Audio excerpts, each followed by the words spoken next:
오늘 말씀 제목 한번 읽어볼까요? 시작. 문제를 넘어에 이제 문제를 넘어 우리가 넘어가야 될 때가 됐는데 문제를 넘어서 성숙으로 이르는 우리 과정에 한번 가보겠습니다.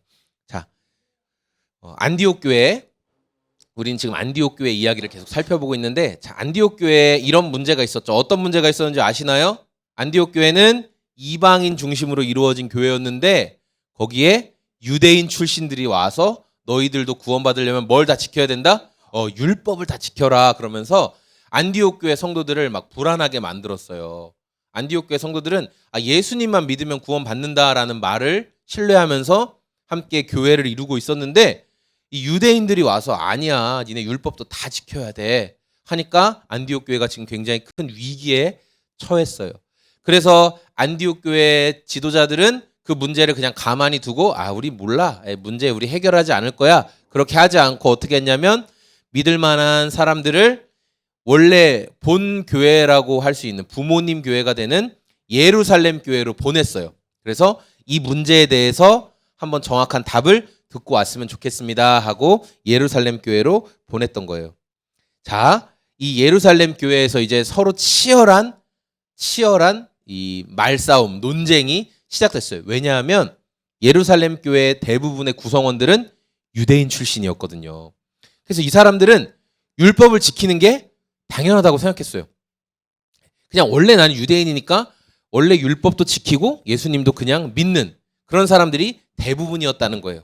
그러면서 서로 치열하게 율법을 지켜야 된다, 아니다 하면서 막 논쟁이 벌어지기 시작했어요. 만약에 이방인들도 유대인처럼 율법을 지켜야 된다라는 말이 통과되면 어떤 문제가 벌어지냐면 이제 예수님의 십자가에서 이루신 사건은 뭔가 좀 부족한 게 되는 거예요. 그래서 내가 어떤 노력을 더 해야 구원받을 수 있다라는 그 자기의 노력, 자기의 공로를 의지하는 게 자연스럽게 뒤따라 올 수밖에 없다는 거예요. 이게 우리가 지난주에 나눴던 말씀이에요. 근데 이건 너무나 중요한 말씀이기 때문에 여러분 또 듣고 또 들어도 계속 마음속에 남겨두셔야 된다는 거예요.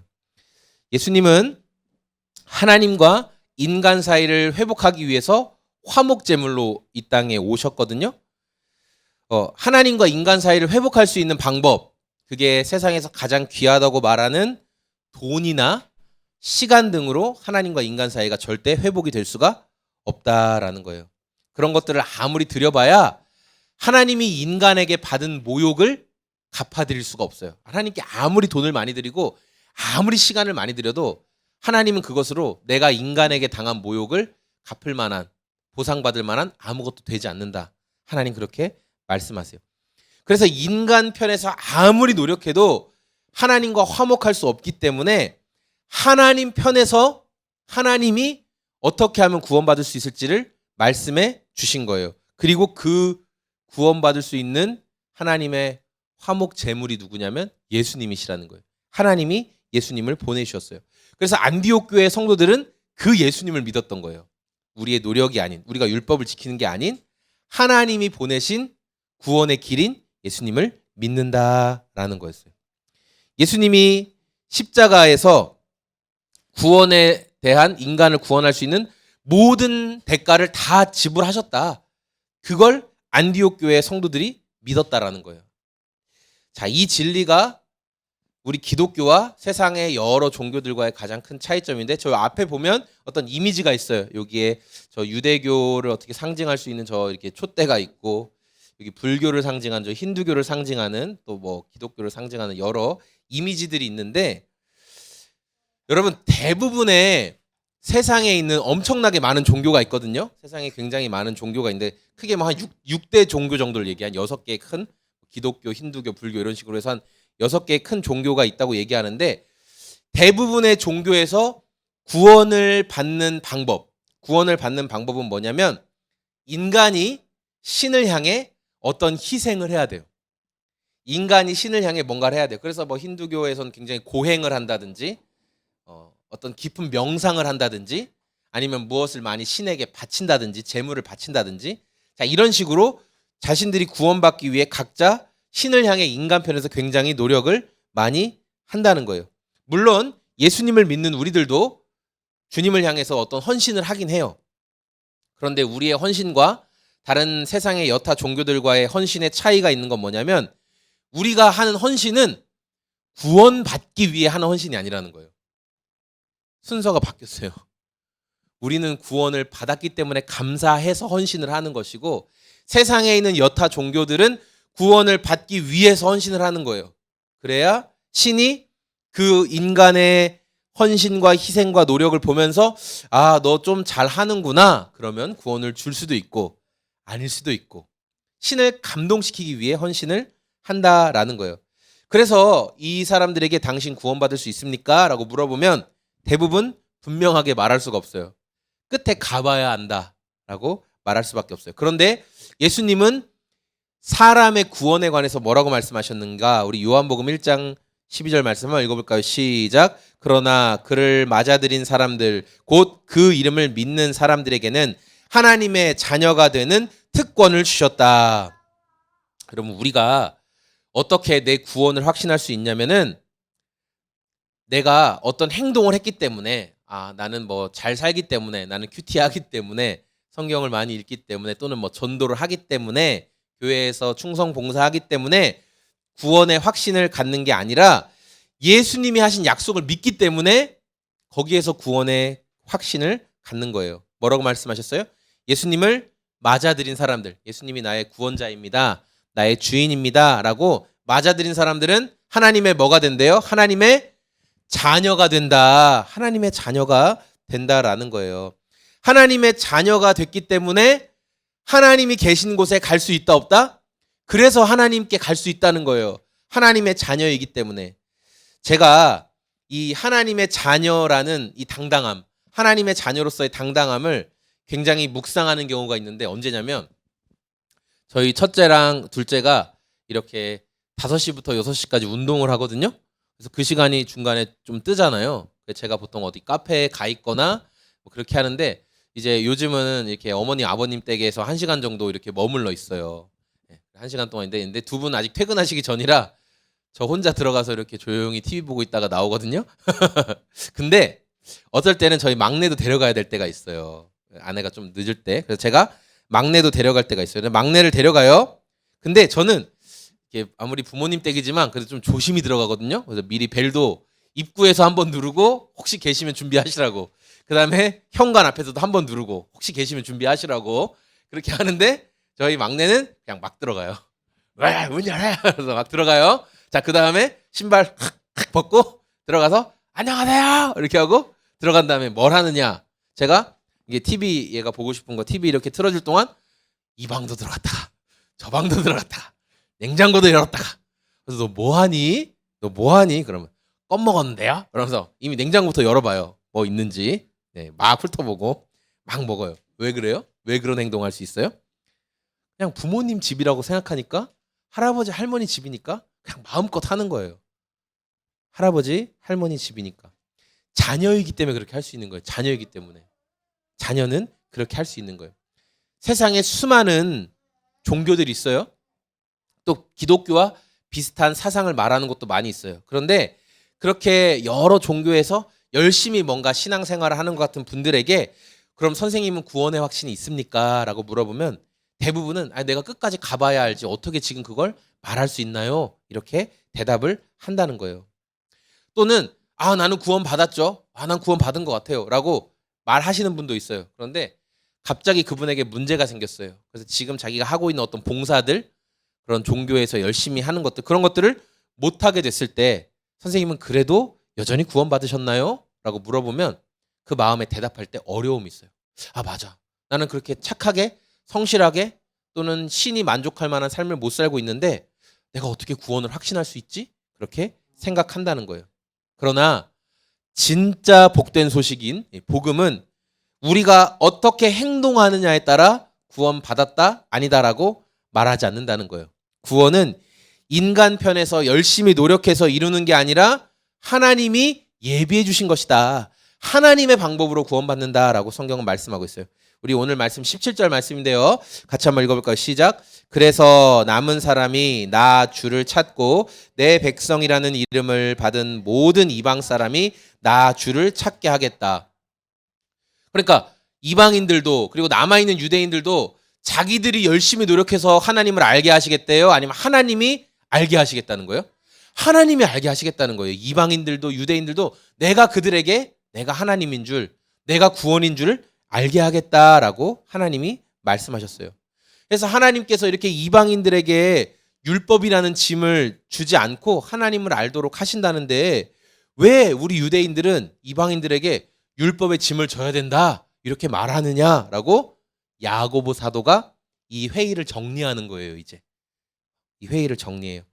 그래서 예루살렘 공동회의에서 이제 큰 중요한 공동회의가 열렸는데 여기에서 이방인 성도들과 유대인 성도들 사이에 정한 내용이 19절과 20절에 나오는 내용인데 우리 세 번역으로 한번 같이 읽어볼까요? 시작. 그러므로 내 판단으로는 하나님께로 돌아오는 이방 사람들을 괴롭히지 말고 다만 그들에게 편지를 보내서 우상에게 바친 더러운 음식과 음행과 목매어 죽인 것과 피를 멀리하라고 하는 것이 좋겠습니다. 아멘.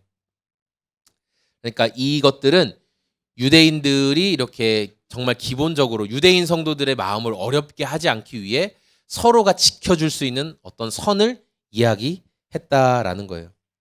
사도들은 복음이 전파되고 또 이방인들이 예수님을 믿어서 구원받는 게 중요했기 때문에 율법을 지켜라 말하라 그것으로 지금 막 예수님을 알게 된 사람들을 괴롭히고 싶지 않았다라는 거죠.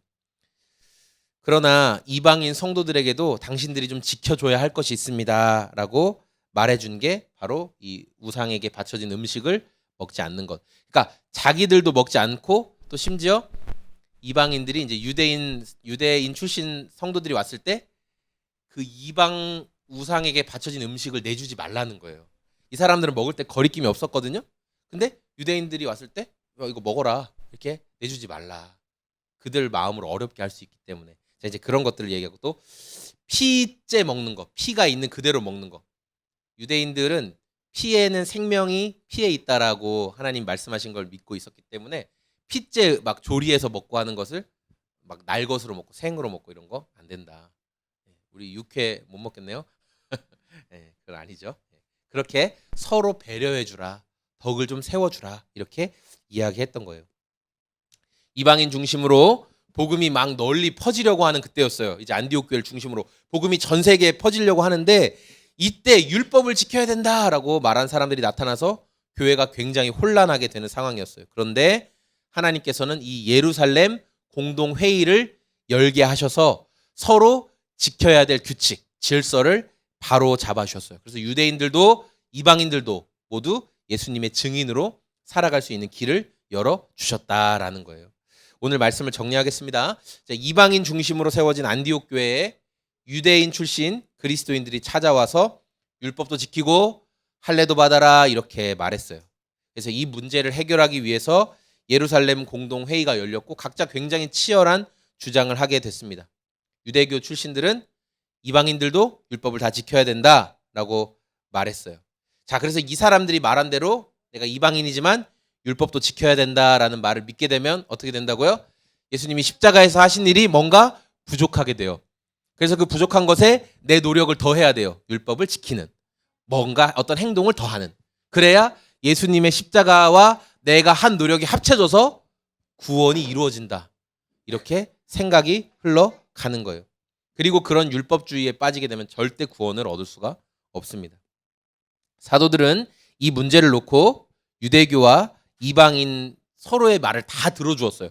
어느 한편의 말만 듣지 않고 서로의 말을 다 들어주었어요. 그리고 하나님께서 이 베드로 사도가 경험했던 로마 출신 로마의 군인이었던 고넬료가 또 그 집안 모든 사람들이 예수님을 믿게 된 내용을 기억하게 해주셨어요. 하나님께서 구원에 관해서는 이방인과 유대인 서로 차별하지 않으신다라는 분명한 말씀을 주셨던 거죠. 그래서 이제 공동회의를 진행하던 회의의 대표라고 말씀할 수 있는 야고보 사도가 회의를 마무리하면서 지켜야 될 규칙을 아까 말해 주었던 거예요. 자, 예수님께서 십자가에서 이루신 구원은 완전한 구원이기 때문에 거기에 우리의 인간적인 노력이 더하거나 뺄 수 없다라는 거예요. 그래서 유대인과 이방인 사이에 지켜야 될 어떤 배려해야 될 것 4가지만 딱 말하고 회의가 마무리가 된 거예요. 자, 이렇게 복음의 진리를 가장 중요하게 생각했던 교회는 문제를 결국은 극복해 나갔고 그것을 통해 하나님께 영광을 돌려드렸죠. 자, 우리 삶에도 문제가 생길까요? 안 생길까요? 네, 맞아요. 문제가 생겨요. 갑자기 툭툭 터져 나오는 문제들이 있어요. 그런데 초대 교회는 문제를 어떻게 대했냐면 하나님 앞에 말씀드리고 교회가 함께 모여서 문제를 풀어 갔다라는 거예요. 그래서 율법을 어떻게 지켜야 되냐, 이방인들에게 율법을 어떻게 적용해야 되냐라는 이 신학적인 문제를 기도하면서 하나님이 주신 지혜로 이방인들도 만족하고 유대인들도 만족할 수 있는 방법으로 풀어 나간 것을 알 수가 있는 거죠. 자, 초대교회는 문제를 감추었을까요? 감추지 않았을까요? 감추었을까요? 안 감췄을까요? 감추지 않았어요. 이거 퀴즈에 힌트가 나간 거예요. 초대교회는 문제를 감추지 않고 사도들과 교회 앞으로 가지고 나왔죠. 그 속에서 열띤 토론이 있었어요. 그런데 야, 이방인들 니네가 뭐 신앙에 대해서 뭘 한다고 그래? 입 다물고 있어. 그렇게 하지 않았어요. 서로의 말을 다 들어주었어요. 그리고 하나님께서 어떤 답을 주실지 그들이 귀를 기울였어요. 자, 이런 과정을 통해서 교회는 문제를 넘어서 더욱 성숙해졌어요. 그리고 하나님께서 이 문제를 드러나게 하시고 그것을 해결해 감으로 더 성숙되고 더 든든하게 서가는 교회의 모습을 보여주었다는 거죠.